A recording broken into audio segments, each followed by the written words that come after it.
Os animais domésticos também podem ficar deprimidos. Os veterinários acreditam que a convivência cada vez mais intensa com os humanos causa uns transtornos depressivos. Assim como nós, eles podem ser tratados pela medicina convencional e alternativa. Cachorros são seres sociais. Gostam de ter a companhia de outros animais e pessoas.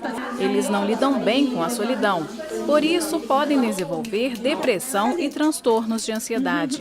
Tanto em cães e gatos, assim como nos humanos, os problemas se caracterizam pela deficiência na produção de algumas substâncias no organismo. Com isso, os animais podem se tornar tristes ou ansiosos. Este foi o caso de Pretinha. Um suor diferente nos pés, porque os cães não transpiram pelos pés. É como se fosse uma hiperidrose humana e causada pela ansiedade dela. Então, diante de toda essa ansiedade que também estava fazendo ela viver mal, a gente optou por tratar com a medicação. Quem tem um animalzinho de estimação deve ficar atento aos sinais que ele apresenta. Por exemplo, aquele cachorrinho ou gato que anda pela casa inteira atrás do dono pode esconder, na verdade, o sintoma da síndrome da ansiedade de separação. Este é apenas um dos sinais da depressão e ansiedade nos pets. Esta veterinária aponta outros. Apatia, falta de desejo pela brincadeira, falta de apetite, prostração. O gato, ele se estressa com muita facilidade. Então, uma coisa que você pode perceber nele é parou de urinar. Aí você faz os exames, claro que primeiro você tem que pesquisar todas as causas físicas, Parou de comer, tem que pesquisar a causa física. Depois você vai ver que tem uma causa que é estresse. Em alguns casos, o tratamento é feito com medicamentos. E a gente entra com ansiolítico para poder fazer o tratamento. A gente faz o acompanhamento durante 1 mês, 2 meses, 3 meses. Às vezes tem que mudar a alimentação, às vezes não. Tem que mexer no ambiente também.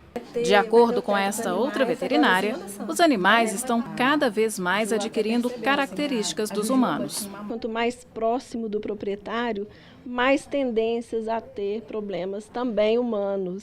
Estão cada vez mais humanizados, tanto os gatos, os cães principalmente, Uma das opções que a medicina veterinária oferece é a homeopatia. Lida com o tratamento do indivíduo, independente do que ele tenha, independente do nome, é uma depressão, é o que for, ele é que está sendo tratado. Quem é ele? Quem é aquele fulano que está ali na minha frente, entendeu? Aquele cãozinho, aquele gatinho. O cenário da disputa eleitoral começa a se desenhar. Em Minas, o lançamento da candidatura de Antônia Anastasia pelo PSDB à sucessão de Fernando Pimentel acirra a disputa. Confira no comentário do cientista político Malco Camargos. A novidade na sucessão estadual é a entrada no processo do ex-governador e atual senador Antônio Anastasia. Até o último momento, Anastasia negou o interesse em disputar a eleição. Mas, pela ausência de nomes viáveis no PSDB e pela pressão do senador Aécio Neves e também do candidato a presidente, Geraldo Alckmin, o senador vem para a disputa ao governo de Minas. Essa mudança de postura de Anastasia altera bastante o quadro sucessório no Estado. De um lado, candidatos que apostam em representar a novidade, como Márcio Lacerda, Rodrigo Pacheco, Romeu Zema e outros, terão espaço reduzido em uma disputa que deve se dar em relação ao passado. A campanha de 2018 tende a ser um olhar sobre o passado e uma comparação entre qual governo, o do PSDB ou o do PT, foi o melhor ou, no limite, o menos pior para o Estado. De olho no retrovisor, comparando passados, o eleitor de Minas Gerais tenderá a se concentrar numa escolha no qual o futuro terá um valor menor. A eleição, que deveria ser um tempo de renovar as esperanças, vai se tornando uma releitura de um passado recente. Minas Gerais é o estado com o segundo menor índice de cadastramento biométrico do país. Segundo o TSE, Tribunal Superior Eleitoral, apenas 4.100.000 dos 15.700.000 eleitores do Estado tinham aderido à biometria até o dia 6 de abril, o que representa 26% do total. Apenas o Rio de Janeiro, com 16,5% de adesão, tem números inferiores. A expectativa do TRE, no entanto, é de atender mais de 601.000 eleitores até o fechamento do cadastramento, no dia 9 de maio. Em Minas, o cadastramento biométrico é obrigatório para as eleições de outubro em apenas 4 municípios: Contagem, Betim, Uberlândia e Uberaba. O papel do professor pode ir além da educação. Uma observação atenta pode contribuir para a saúde dos alunos. De cada 5 crianças na escola, pelo menos uma tem problema de visão. E 70% dos casos de cegueira infantil poderiam ser evitados. A professora tem papel fundamental na formação de uma criança, mas com observação cuidadosa, ela pode contribuir ainda mais. No ano passado, Eliana percebeu que uma aluna tinha dificuldades. No caso da Manuela, ela começou a render mais no campo visual da sala. Então, quando eu trocava de lugar, tinha lugar que ela não dava conta e tinha lugar que ela já tinha mais facilidade, os registros saíam com mais detalhes.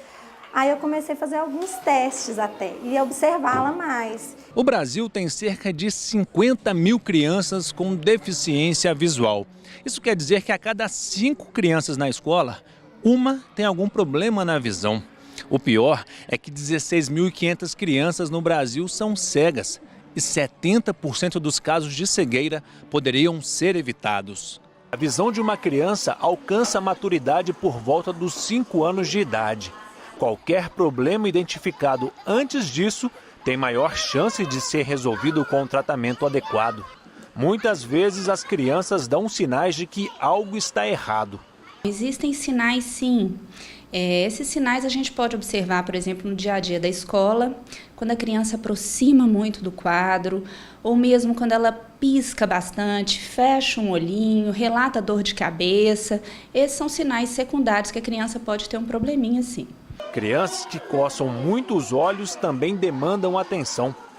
Para não correr riscos de entrar para a estatística, a oftalmologista recomenda acompanhamento médico. Até o 1º ano de vida, a gente recomenda uma avaliação com o oftalmo e depois, dependendo do que o oftalmo identifica. Então, por exemplo, pode ser um controle anual ou, dependendo se tem estrabismo, a gente vai fazer uma avaliação a cada 3 a 4 vezes ao ano. Então, isso vai variar. Esse é mais um exemplo da importância que a educação tem na vida de uma pessoa. Se a escola, os professores, eles têm essa responsabilidade, ainda mais os professores da Escola de Educação Infantil.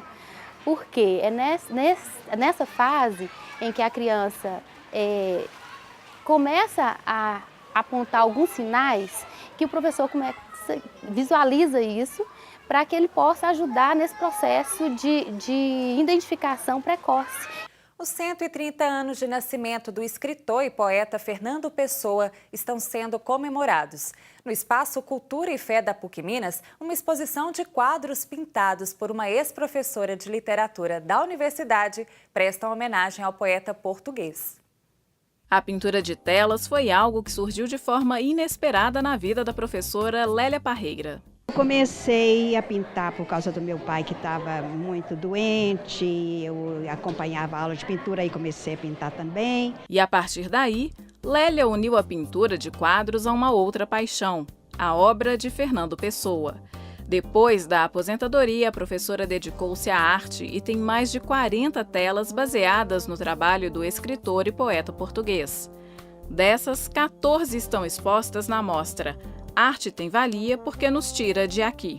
Aqui é a instabilidade, aqui é a fragilidade, aqui é o sofrimento, aqui é o desejo que nunca chega a ser satisfeito.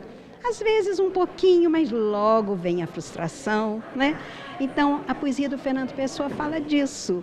Os quadros que eu fiz, eles se baseiam em poemas ou trechos de prosa que falam especificamente disto. Além dos quadros, as almofadas da família da artista também ganharam frases de Fernando Pessoa. Eu tinha isso guardado, andei até dando para as filhas, e um dia, então, Assim, gente, mas isso fica guardado dentro de armário. O que podia ser feito?